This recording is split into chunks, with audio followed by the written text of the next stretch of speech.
카타르가 맞았습니다.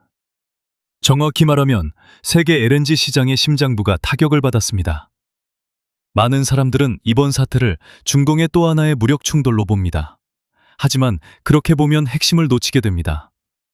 이번 사건은 단순한 전쟁 뉴스가 아닙니다. 세계가 너무 오래 당연하게 믿어왔던 에너지 안전망이 생각보다 훨씬 약하다는 사실이 드러난 사건입니다. 그리고 그 충격은 중동 안에서 끝나지 않습니다.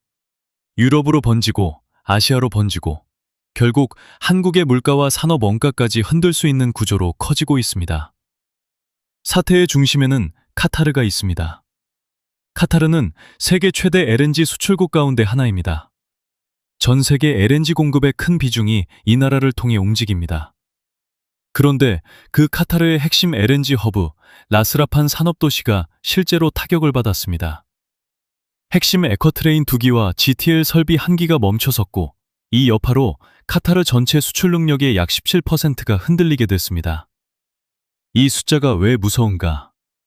단순히 생산량 일부가 줄었다는 뜻이 아니기 때문입니다. 세계 시장이 의존하던 물량의 일부가 짧게는 수개월, 길게는 수년 동안 비어있을 수 있다는 뜻이기 때문입니다. 복구에는 최대 5년이 걸릴 수 있다는 전망도 나왔습니다. 여기서부터 시장은 단아집니다.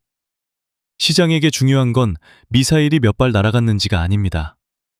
앞으로 몇 년 동안 얼마의 물량이 사라지는가, 그 공백을 누가 메울 수 있는가, 그걸 따집니다. 그래서 유가와 가스 가격은 곧바로 반응했습니다. 브렌트유는 급등했고 유럽 가스 가격도 뛰었고 아시아 LNG 현물 가격도 빠르게 치솟았습니다. 이건 단순한 공포가 아닙니다. 시장이 계산을 시작했다는 뜻입니다. 지금 세계는 중동에서 전쟁이 벌어졌다는 사실보다 사라질 물량을 먼저 보고 있습니다. 그런데 진짜 위험은 가격만이 아닙니다. 더 무서운 건 통로입니다. 호르무즈 해협. 이 좁은 바닷길 하나에 세계 에너지의 핵심 흐름이 집중되어 있습니다. 원유도 지나가고 LNG도 지나갑니다. 이 길이 흔들리는 순간 세계 경제는 공급 부족보다 먼저 운송 불안에 빠지게 됩니다.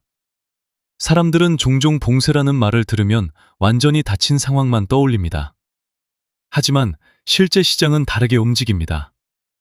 해협이 완전히 닫히지 않아도 보험료가 폭등하고 선박이 운항을 꺼리고 위험 프리미엄이 급등하는 순간 공급망은 이미 마비되기 시작합니다. 움직일 수는 있지만 움직이는 비용이 감당이 안 되는 순간 그건 사실상 봉쇄와 비슷한 충격입니다. 왜 이 지점이 치명적인가? 세계 에너지 흐름의 상당 부분이 이 좁은 해역을 통과하기 때문입니다. 중동에서 유럽으로 가는 길, 중동에서 아시아로 가는 길, 결국 많은 물량이 이 병목을 거칩니다. 그래서 호르무즈가 흔들리면 중동산 공급에 기대고 있던 경제권 전체가 동시에 흔들립니다. 여기서 사람들이 놓치는 것이 하나 더 있습니다. 왜 지금 이 사태가 이토록 위험해졌느냐는 점입니다. 이번 충돌은 군사시설을 두드리는 단계가 아닙니다. 전쟁의 성격이 에너지 전쟁으로 올라섰습니다. 이스라엘은 이란의 군사시설만이 아니라 체제의 경제적 기반을 떠받치는 에너지 인프라를 건드렸습니다. 이건 단순한 군사 타격이 아닙니다. 분줄을 끊고 내수 에너지 시스템을 흔들고 체제 불안을 확대하려는 방식입니다. 그리고 이란의 보복도 같은 방향으로 향했습니다. 그 대상이 된 곳이 바로 카타르였습니다. 왜 카타르였을까? 그 배경에는 사우스 파르스와 노스돔이라는 거대한 가스전 구조가 있습니다. 이란과 카타르는 지질학적으로 연결된 하나의 거대한 저장고를 공유합니다. 즉, 이란의 자산이 맞았을 때 이란은 같은 저류층을 공유하며 경제적 이익을 나누는 카타르를 향해 메시지를 던진 셈입니다. 내가 죽으면 너도 안전하지 않다. 바로 이 논리입니다. 겉으로 보면 카타르는 중립을 말해왔습니다. 실제로 충돌에 대해 비판과 자제를 말하기도 했습니다. 하지만 지정학은 선언만으로 움직이지 않습니다. 카타르는 중동 최대급의 미 공군기지를 품고 있습니다. 알-우데이드 기지입니다. 즉, 외교적으로는 중립을 말해도 전략적으로는 완전히 분리된 공간이 아니라는 뜻입니다. 이 점이 카타르를 에너지 허브이면서 동시에 보복의 표적으로 만들었습니다. 그리고 이 순간부터 판은 지역을 넘어섭니다. 카타르가 흔들리면 유럽과 아시아가 동시에 충격권에 들어가기 때문입니다. 유럽은 이미 러시아산 가스 의존을 줄인 뒤 카타르 LNG를 더 중요하게 보기 시작했습니다. 아시아는 원래부터 카타르의 핵심 고객이었습니다. 결국 같은 물량을 놓고 유럽과 아시아가 동시에 경쟁하는 구조가 됩니다. 유럽은 저장을 채워야 하고 아시아는 발전과 산업 수요를 버텨야 합니다. 이 말은 곧 시장에 남아있는 물량을 두고 서로가 서로의 가격을 끌어올리는 싸움이 시작된다는 뜻입니다. 그렇다면 한국은 어떨까? 많은 사람들이 한국은 괜찮으냐고 묻습니다. 결론부터 말하면 한국은 당장 멈추는 나라는 아닙니다. 한국은 이미 카타르 의존도를 과거보다 낮춰왔습니다. 미국, 호주, 말레이시아 등으로 수입선을 다변화해왔고 장기 계약과 재고도 갖고 있습니다. 정부도 카타르산 물량이 완전히 끊기는 상황까지 가정한 비상계획을 준비해둔 상태입니다. 즉, 당장 가스가 바닥나는 그림은 아닐 수 있습니다.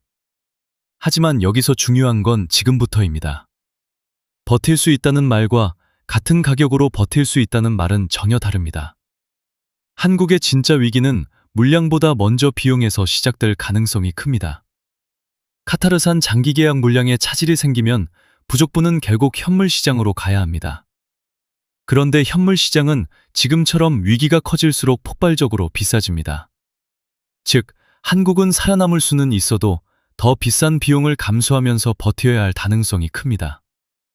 그리고 그 충격은 가정집보다 먼저 산업 현장으로 번질 수 있습니다. 철강이 대표적입니다. 최근 산업용 전기요금이 급등하면서 철강업계에서는 에너지 비용이 원가 비중 2위까지 올라온 상태입니다. 고철과 철광석 다음으로 큰 부담이 된다는 뜻입니다. 에너지 가격이 더 오르면 수익성은 곧바로 악화됩니다. 석유화학은 더 복합적입니다. 단순히 그리고 그 구조가 얼마나 취약한지 드러내는 사건입니다.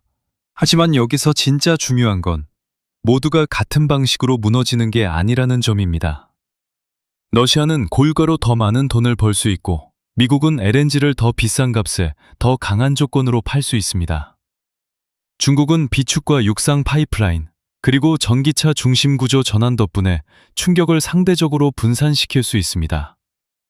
반면 우회 인프라가 약하고 현물 시장 의존도가 높아지는 나라들은 더 비싼 가격을 감당하며 버텨야 합니다.